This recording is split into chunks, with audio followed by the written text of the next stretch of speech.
ये काम मैंने पहले कभी नहीं किया है। पिछले 10 दिन से हम लोग ये सामान सब इकट्ठा कर रहे थे। जय श्री राम।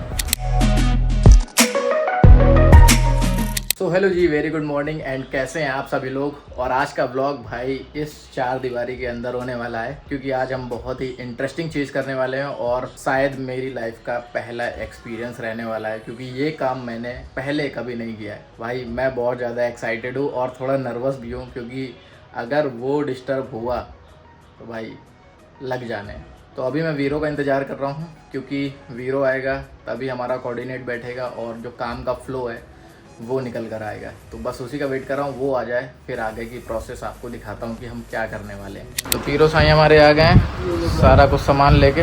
अब हम लोग 1 बाय 1 सारी चीज़ें करने वाले हैं। तो भाई आज के ब्लॉग में पिछले 10 दिन से हम लोग ये सामान सब इकट्ठा कर रहे थे, और इसमें है क्या मैं आपको दिखाता हूँ। कुछ सामान यहाँ पीछे भी पड़ा हुआ है और ये रखा हुआ है। तो आप समझ सकते हो कि आज हम लोग करने वाले हैं भाई अपना पहला पीसी बिल्ड। इससे पहले मैंने कोई भी पीसी बिल्ड नहीं किया है, बस केवल मैं यूट्यूब में वीडियोस देखता था, कॉन्फ़िगरेशन है, कंपोनेंट्स है, ये सारी चीज़ें देखता था। लेकिन आज पहली बार हम लोग पीसी बिल्ड करेंगे, दोनों भाई मिल गए एकदम 1 on 1, क्योंकि अकेले तो भाई पॉसिबल नहीं है। तो मैं आपको कंपोनेंट्स दिखाता हूँ कि हम क्या क्या कंपोनेंट्स यूज करने वाले हैं इस पूरे पीसी बिल्ड में। और पिछले वाले व्लॉग में आपने देखा होगा कि मैंने अपनी जो मॉनिटर है वो आपको दिखाई थी, तो आप लोग अब समझ गए होंगे कि मॉनिटर किस लिए हम लोग लेके आए थे। ठीक है, तो 1 बाय 1 पहले अनबॉक्स करके दिखाते हैं आपको सारे पार्ट्स, फिर इसके बाद असेंबल का जो काम है वो स्टार्ट करते हैं। पहला कंपोनेंट क्या है, ये हमने मंगाया है गीगाबाइट का B450 सीरीज़ का मदरबोर्ड, जो कि वाईफाई के साथ आता है, और ये AMD AM4 सॉकेट रेडी है। तो कुछ इस तरह का मदरबोर्ड है और इसको भी अनबॉक्स करते हैं। ये पूरा सील्ड है, तो इसमें हम लगाते हैं पहला कट। तो भाई ये रहा अपना मदरबोर्ड, तो इनको रखते हैं साइड में और बाकी के कंपोनेंट्स आपको दिखा देता हूँ मैं। तो भाई दूसरा जो कंपोनेंट है वो है हमारा ये। तो भाई ये है Ryzen 5 5600G AMD की तरफ से आने वाला प्रोसेसर। तो ये रहा हमारा प्रोसेसर, ठीक है। और इसके साथ साथ मैंने मंगाई थी क्रूसियल की P3 500GB की NVMe M.2, ठीक है। तो ये दोनों चीज़ें हो गई। और इसके बाद हमने मंगाई थी डाटा की तरफ से आने वाली 8GB रैम, जो कि 3200 मेगाहर्ट्ज़ पर क्लॉक्ड है, ठीक है। तो ये रैम हम इसी पीसी बिल्ड पे इंस्टॉल करेंगे। एंड इसके बाद वाली जो चीज़ है वो है ये। तो ये हमने मंगाई है WD की हार्ड डिस्क है, जो कि 1 TB है शायद। इसके बाद जो इसका मेन चीज़ है वो है इसकी पावर सप्लाई। तो पावर सप्लाई में मैंने यूज़ की है एंट स्पोर्ट की VL600L। तो ये 600 वोल्टेज की पावर सप्लाई है, तो काफ़ी अच्छे से पूरा सपोर्ट कर देगी। और कल को अगर हम ग्राफिक कार्ड भी इसमें इंस्टॉल करेंगे तो वो भी ये लोड ले लेगा, ठीक है। और अंत में मैं आपको कैबिनेट दिखाता हूँ कि हमने कैबिनेट कौन सा चूज़ किया है। तो कैबिनेट जो मैं इस बिल्ड में यूज़ कर रहा हूँ वो है एंड स्पोर्ट की तरफ से आने वाली ICE 200TZ, जो कि RGB पैनल के साथ आती है। सामने इसमें RGB पैनल है और पीछे की तरफ इसमें RGB फैन भी देखने को मिलता है। काफ़ी अच्छी सी कैबिनेट है, इसको मैं आपको अनबॉक्स करके दिखाता हूँ कि ये है कैसी। तो भाई ये हमारी कैबिनेट, यहाँ पे RGB पैनल लगा हुआ है, ये लाइट ब्लिंक्स करती हैं, ठीक है। और ये इधर का पार्ट है और ये इसका जो है पीछे का पार्ट है, जहाँ पर RGB फैन हमारा इंस्टॉल्ड है।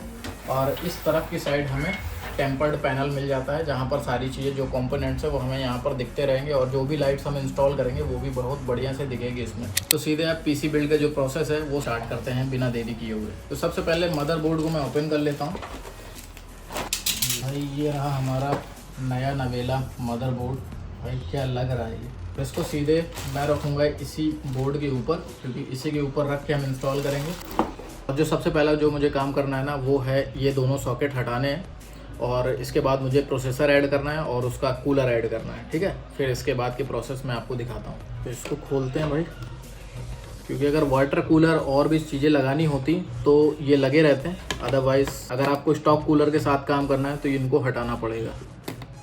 और ये जो पूरा पीसी बिल्ड होने वाला है ना वो आपकी प्रोडक्टिविटी लेवल को इन्हेंस करने के लिए किया जा रहा है, वो भी बजट पे। अगर किसी को बनाना हो या आपको एडिटिंग वगैरह सीखनी हो या और सारी चीज़ें करनी हो तो वो इस पीसी के साथ इजीली कर सकते हो आप लोग।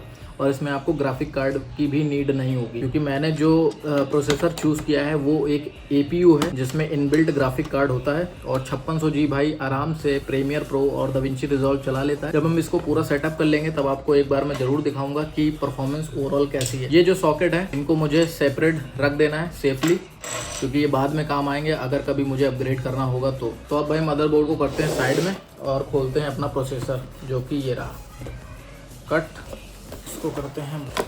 तो ये है भाई हमारा Ryzen 5 5600G, और ये शायद इसका कूलर है, इसको भी खोलते हैं। Okay yes, this is cooler. तो भाई ये है अपना कूलर जिसमें थर्मल पेस्ट ऑलरेडी इंस्टॉल्ड है।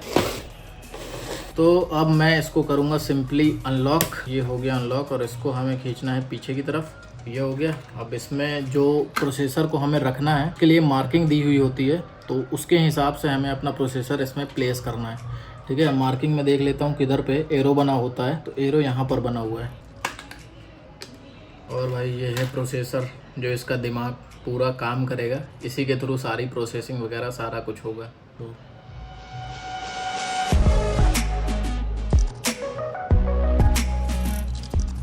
तो ये सिंपली फिट हो गया है, और अब बस मुझे ये जो लॉक मैंने खोला था, लॉक को मुझे उसी पोजीशन पे वापस लगा देना है। और इसमें आपको मेक श्योर कर लेना है किनारे किनारे से कि सारी चीज़ें ओके हैं या नहीं। तो ये पूरी तरह से बैठ गया है, और बस मुझे अब इसको लॉक कर देना है। तो ये लॉक हो चुका है। तो हमारा जो प्रोसेसर का काम है वो डन है, और अब जो हमारा स्टॉक कूलर है उसको लगाना है। तो सबसे पहले मुझे देख लेना है कि CPU फैन की जो पोजीशन है जहाँ पे ये लगेगा ये किधर है। तो ये हमारा इधर है, तो जहाँ से पास पड़ता है उधर की तरफ से ही मैं इसको लगाऊंगा। तो अब हमें CPU फ़ैन लगा देना है, इसका कनेक्शन है ये हमें यहाँ पर दे देना है। ये रहा CPU फ़ैन, शुद्ध लिखा हुआ है। ये हमारा CPU फ़ैन इंस्टॉल हो गया। अब इसके बाद हम इसमें इंस्टॉल करते हैं रैम। तो रैम मैं खोल लेता हूँ। ये दोनों हमारी 8 GB की रैम है, ठीक है, 3200 मेगाहर्ट्ज़ वाली। तो इसको सीधे खोलते हैं, क्या हो गई, एक रैम हमारी ये हो गई, ठीक है। तो अब हमारे यहाँ पर 4 रैम स्लॉट हैं, ठीक है। अब हमें क्या करना है कि हमें इसमें 2 और 4 वाले स्लॉट फिल करने हैं, 1 और 3 नहीं करना है। अगर साइमल्टेनियस चैनल चलाने हैं तो हमें 2 और 4 में लगाना है। तो इसको जस्ट अनलॉक कर लेने हैं, कैसे अनलॉक हो जाते हैं, ठीक है। तो ये हमारा दूसरा स्लॉट है, ये हमारा चौथा स्लॉट है। तो अब देख लेने हैं, कट थोड़े से इधर उधर होते हैं इसके, तो आपको देख लेने कि किधर की तरफ से किधर है, और जस्ट इसको हल्का सा पुश करेंगे।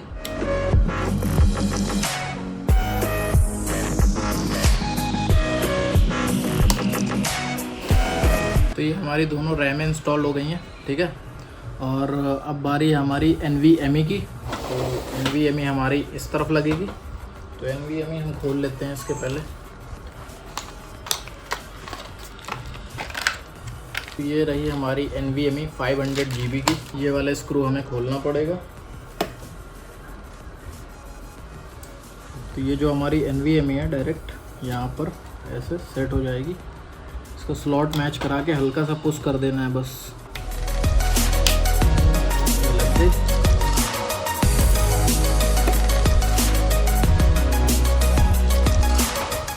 तो हमारा जो भी मदरबोर्ड का और रैम का और ये जो SSD वाला काम है, प्रोसेसर वगैरह का, ये सारा हमारा हो चुका है। अब इसको करते हैं हम साइड में, और हम नेक्स्ट प्रोसेस जो है स्टार्ट करते हैं। तो भाई अब जो नेक्स्ट स्टेप है वो है हम अपनी कैबिनेट के जो दोनों पैनल है वो खोलेंगे और इसमें SMPS इंस्टॉल करेंगे। तो सबसे पहले मैं इसका जो टेम्पर्ड ग्लास है वो खोल लेता हूँ। इस तरह से निकाला था भाई, पूरा ग्लास है, अगर फेंक दोगे तो सीधा टूट ही जाएगा। ये सारे जो स्क्रूज़ हैं और ये सारी चीज़ें हैं, तो ये मैं अलग रख दूँगा। इसके लिए मैंने ये ट्रे निकाल के रखी थी, तो सारी चीज़ें इसमें ऑर्गेनाइज रहेंगी। और अब उस तरफ के पैनल को खोला जाए। तो उस तरफ को पैनल के खोलने के लिए यहाँ पे 2 थंब स्क्रू दिए हुए हैं, तो इनको अनस्क्रू करता हूँ मैं। दिन बाद PC बिल्डर न बन जाए।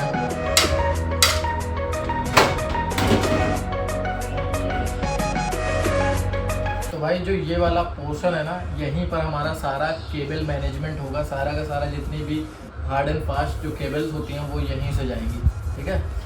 फटाफट से मैं इसमें SMPS डालता हूँ और फिर सारा काम चालू करते हैं। तो ये आ गई हमारी SMPS, इसको करते हैं अनबॉक्स।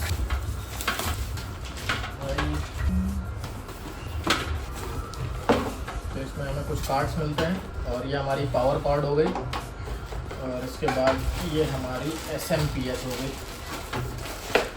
तो ये निकल आई हमारी SMPS और इसके साथ हमें कुछ जिप टाइज भी मिलती हैं जिसके थ्रू हम केबल मैनेजमेंट करेंगे। और मेरा बहुत मन है हार्डली कि इस केस में मैं बेहतर से बेहतर केबल मैनेजमेंट करूं। हालांकि पहली बार बना रहा है तो कोई ना, लेकिन इसको मैं बहुत अच्छे से ऑर्गेनाइज़ करना चाहता हूँ। तो भाई SMPS में इतनी सारी वायर्स होती हैं, ठीक है, ये देखो। तो यहाँ पर हमने जो है ना पावर सप्लाई को पूरा कस दिया है और ये इसके वायर है, ठीक है। और इसके बाद मैं इसमें यहाँ पर जो हार्ड डिस्क हम लोग लेके आए हैं वो यहाँ पर लगा देते हैं, जो हार्ड डिस्क ट्रे है।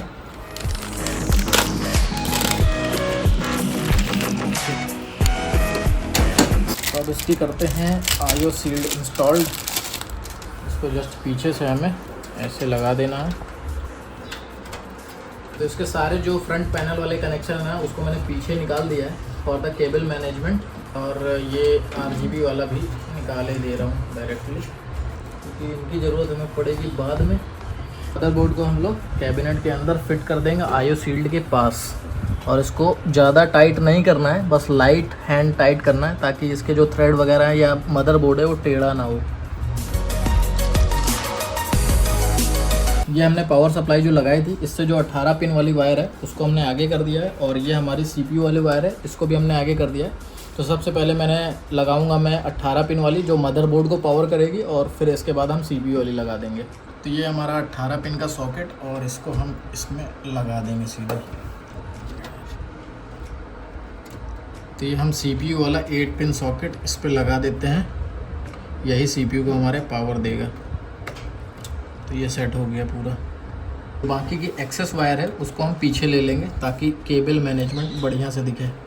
अब हम लगाते हैं इसको, जो हमने हार्ड ड्राइव लगाई है उसको पावर देने के लिए जो पावर सप्लाई से आता है ये, और सिंपली इसको, ये हमारी आ गई SATA केबल्स, ठीक है। तो SATA केबल को हमको लगाना है और SATA केबल को डाटा ट्रांसफ़र करने के लिए इसको हमें मदरबोर्ड में अटैच करना पड़ेगा, ठीक है। तो 2 मिली हैं, तो अभी हमारे पास एक हार्ड डिस्क है तो हम एक ही लगाएंगे। अगर 2 लगाते हैं तो फिर 2 लगाते हैं। तो यहाँ पर ये वाला जो पोर्ट है वो यहाँ पर लगाएंगे सिंपली, और ये वाला जो पोर्शन है ये हमारा मदरबोर्ड में लगेगा। ये प्लग हो गया, बस सिंपल लग गया ये जो हमारा रेयर वाला फ़ैन है RGB वाला पीछे, और ये जो आगे की जो लाइट जलती है, इनके दोनों के जो कनेक्शन है तो वो हम इसको पावर करने के लिए जो SMPS से वायर निकलती है उससे हम इसको पावर कर देते हैं। तो सबसे पहले मैं फ्रंट वाले का कर देता हूँ। तो फ्रंट वाले के लिए हमें ये मोलेक्स वाले मिलते हैं, तो इनको हम कनेक्ट करा देते हैं आपस में। ये हो गया। तो ये हमारा फ्रंट जो RGB जलेगा उसके लिए है, और ये जो रियर फ़ैन है इसके लिए भी हम करते हैं। इसके पहले मैं इनको साइड कर देता हूँ। देखें किधर पे ये मोलेक्स कनेक्शन एक और चाहिए हमें, तो एक मोलेक्स हमें ये मिल गया, इसको भी हमें सिंपली इसी में पुट कर देना है। तो ये हमारा पीछे का जो फ़ैन है उसको पावर करेगा। जो दोनों कनेक्शन है ये मैंने कर दिए, फ्रंट RGB का और पीछे वाले फ़ैन का, ठीक है। तो ये हमारा काम फाइनल। अब हम करते हैं जो फ्रंट में जो बटन है हमारी USB है उनको कनेक्ट करते हैं मदरबोर्ड में। यहाँ पर ये जो ऑडियो कनेक्शन है ये हम कर देते हैं, जिसके थ्रू हम हेडफोन लगा सकते हैं। ये सिंपली लग गया HD ऑडियो का। ये हमारे USB के कनेक्शन से तो लग गया USB। तो ये USB 3.0 का हमारा कनेक्शन है, इसको कर देते हैं, लग गया। तो अब यहाँ पे सारी वायर्स का कनेक्शन कर दिया गया है और फिट कर दिया गया है। वायर्स बहुत ज़्यादा फैल रहे थे तो इनको सिमेट्रिक रखने के लिए हमने क्या किया है कि यहाँ पे जिप टाइज लगाई है और एक जिप टाइज यहाँ पे हमने नीचे लगा दी है। जिप टाइज भाई हमारे पास थी नहीं, तो हमने मास्किंग टेप का यूज़ करके इन सारी केबल्स को जो है अलाइन कर रहे हैं ताकि ये थोड़ा बढ़िया से दिखे, ज़्यादा मैसी ना लगे। लगभग सारा काम तो हो ही गया है, बस थोड़ा बहुत बाकी है तो वो भी हो गया मान लो। तो हमने इस पोर्शन का पूरा केबल मैनेजमेंट कर दिया। तो कुछ इस तरह से केबल मैनेज मैंने की है, जिप टाइज का यूज़ किया है और मास्किंग टेप का यूज़ किया है, ठीक है। तो ये इधर का पोर्शन हो गया और मैं आपको इधर का दिखाता हूँ। तो इधर का भी आप देख लो, तो कुछ इस तरह से इधर भी हो गया है। तो सारी चीज़ें हम लोग ने ऑलमोस्ट डन कर ली हैं। अब बस इसको बूट करके देखना है कि भाई चालू होता है भी नहीं, क्योंकि पहली बार बनाया, धक धक बहुत हो रही। 47 आ रहा है, ये पूरे लगे हुए। बस इसको बंद कर देते हैं।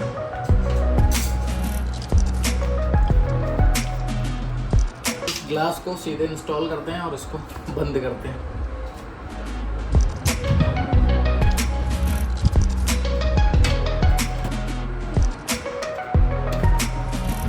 पीसी हमारा पूरा रेडी हो गया है और हम सीधे इसको ऊपर रखते हैं और टेस्ट करते हैं कि पहला बूट देते हैं कि भाई क्या आता है इसका। भाई चौक ले रही, सही बता रहा हूँ। HDMI पोर्ट में HDMI को कनेक्ट कर देते हैं डिस्प्ले के लिए। ये भी कनेक्ट हो गई। तो भाई अब फाइनली वो घड़ी आ चुकी है जिसका आपको और मुझे दोनों को इंतजार है। थोड़ा सा धक धक भी हो रहा है कि भाई चलेगा कि ये बस ब्लास्ट हो जाएगा ओपन हाइमर की तरह। तो भाई अब दबाते हैं इसका बटन और ऑन। अरे ओ भाई स्टार्ट हो गया सब। मतलब उम्मीद नहीं थी कि ऐसा होगा, बट सही है यार सब। बस अब इसमें एक चीज़ करनी रहेगा ये कि इसमें विंडोज़ इंस्टॉल करनी है हमें। तो विंडोज़ इंस्टॉल करने के लिए हमें बूटेबल पेन ड्राइव लानी पड़ेगी। तो यानी कि जो हमारा पीसी बिल्ड जो हमने किया है 3-4 घंटे में पहली बार, वो करना हमारा सफल रहा है। सारी चीज़ें सब बढ़िया से हो गई हैं और पीसी फाइनली हमारा चल रहा है। देखो ठीक है, बस इसमें विंडोज़ इंस्टॉल कर लूँगा और सारी चीज़ें डन हो जाएंगी। आई होप दोस्तों आप लोगों को ये वाला ब्लॉग जो है पसंद आया होगा एंड आप लोगों को कुछ नई चीज़ें सीखने को मिली होंगी। So thanks for watching guys. मिलते हैं नेक्स्ट ब्लॉग में। Till then bye bye and take care.